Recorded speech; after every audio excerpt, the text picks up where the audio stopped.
نحن نقص عليك أحسن القصص بما أوحينا إليك هذا القرآن وإن كنت من قبله لمن الغافلين. القصص النبوي قصوينك نبيذا.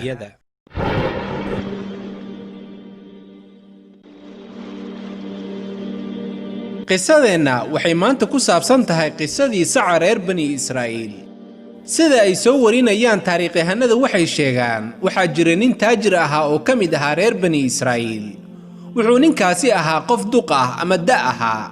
wiilasha uu adeerku ahaa ayaa jeclaystay inuu odayga dhinto si ay u dhaxlaan una qaataan hantidiisa ama maalkiisa. habeenada ka mid ahayd ayuu mid ka mid ahaa wiilashii adeerku ahaa wuxuu u dhacay odaygii oo dilay, kadibna uu meydkiisa ku tuuray waddada bartankeeda, ama sida warin kale ay sheegayso inuu meydkiisa ku tuuray albaab nin kale uu leeyahay. markii uu waaga baryay ay wiilashii waxay bilaabeen inay isweydiiyaan cidda dishay adeerkood. wiil ka mid ahaa wiilashii odayga adeerku ahaa ayaa goobta yimid isagoo aad u ooynaya, waxayna ka doodeen cidda adeerkood dishay.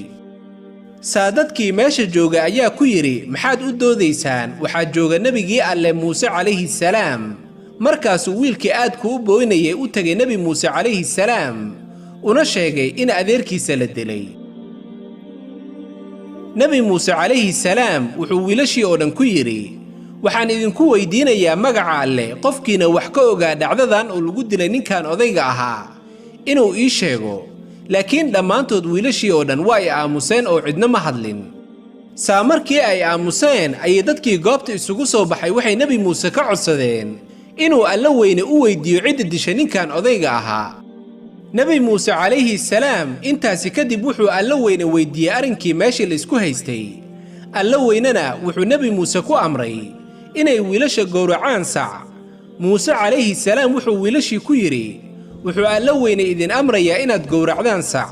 وإذ قال موسى لقومه إن الله يأمركم أن تذبحوا بقرة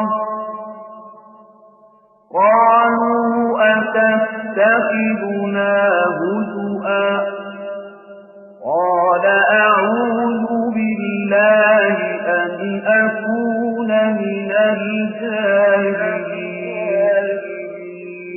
xusna markii uu muuse ku yidhi qoomkiisa, xaqiiqdii alle wuxuu idin amrayaa inaad gowracdaan sac. waxayse ku yidhaahdeen, ma waxaad inaga dhigatay muusow ciyaar iyo dheel? wuxuu muuse ku yidhi iyagii jawaab ahaan, waxaan ka magangelayaa alle inaan ka mid noqdo jaahiliinta ama maangaabyada.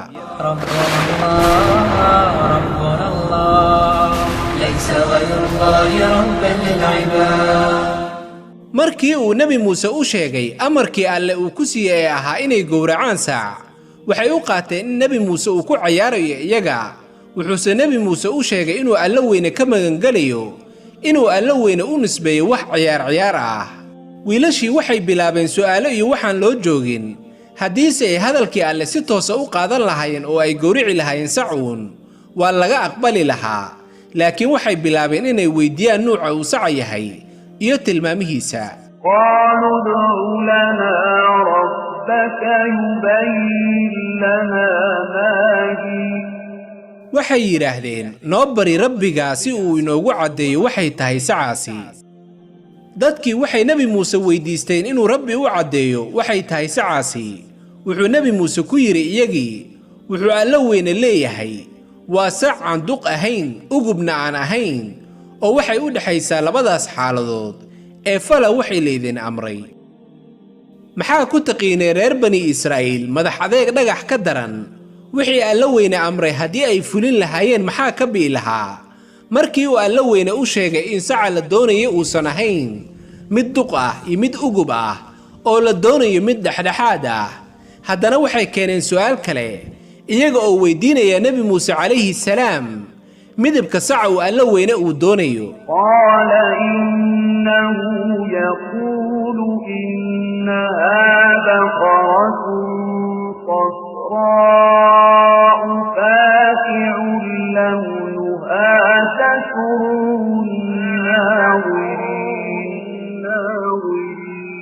muuse wuxuu ku yidhi wuxuu alla weyna leeyahay waa sac huruud ah oo midabkiisu uu yahay takhti oo ay u bogayaan ama ay jeclaysanayaan wixii arka ama qofkii arkaa xujo mar walibaa su'aal ayay keenayeen oo markaana waxay weydiiyeen nebi muuse calayhi salaam inuu alla weyne u sheego midabka saca la doonayo inay gowracaan laakiin waa ay ka sii dareen su'aalaha oo marba marka ka dambaysa su'aalo adag ayay keenayeen waxay markii dambe dhaheen muusow rabbigaa inoo bari waa maxay saca la doonayo inaan gowracno maxaa yeelay lo'dii baa isaga kaya ekaatay hubantina haddii uu alla idmo waxaan ahaan doonaa kuwa hanuunsan saa nebi muuse markii uu rabbi u weydiiyey marar badan ayuu haddana alla weyne u weydiiyey su'aashoodii ugu dambaysay ee ahayd inuu alla weyne u kala caddeeyo nuuca saca laga doonayo wuxuu alla weyne ugu jawaabay qaala innahu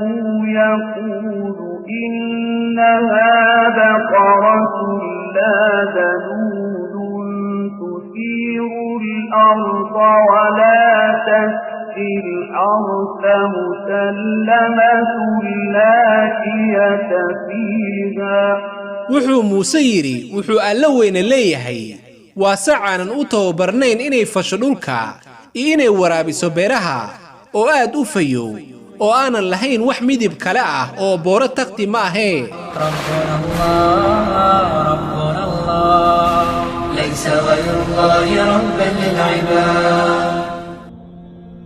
markii intaasi raggii loo sheegay ayay waxay ku yidhaahdeen muuse calayhi salaam haatan baad la timid xaqii markaas ayay gowraceen sacii inkastoo ay ku sigteen inaysan falin wixii loo diray qaaluu al'aana ji'ta bilxaq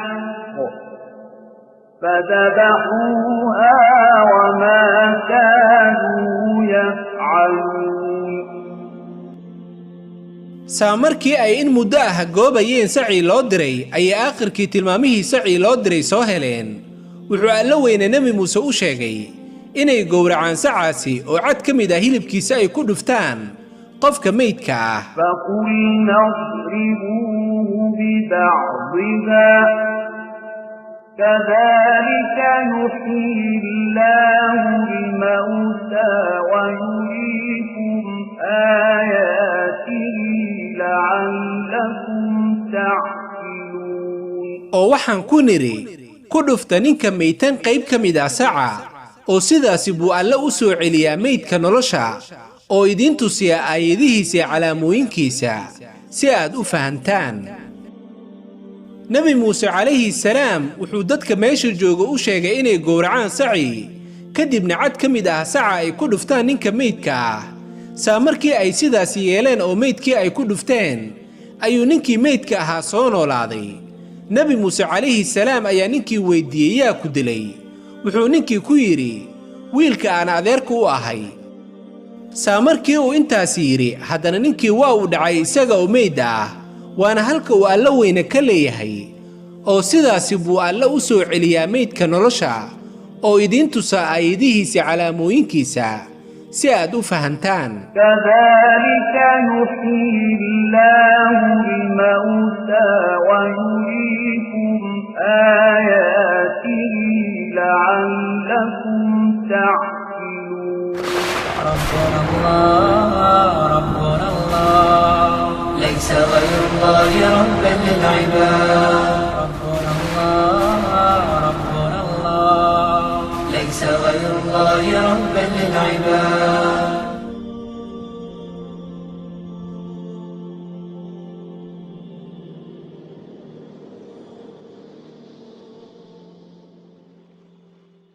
نحن نقص عليك أحسن القصص بما أوحينا إليك هذا القرآن وإن كنت من قبله لمن الغافلين القصص النبوي qisooyinka nebiyada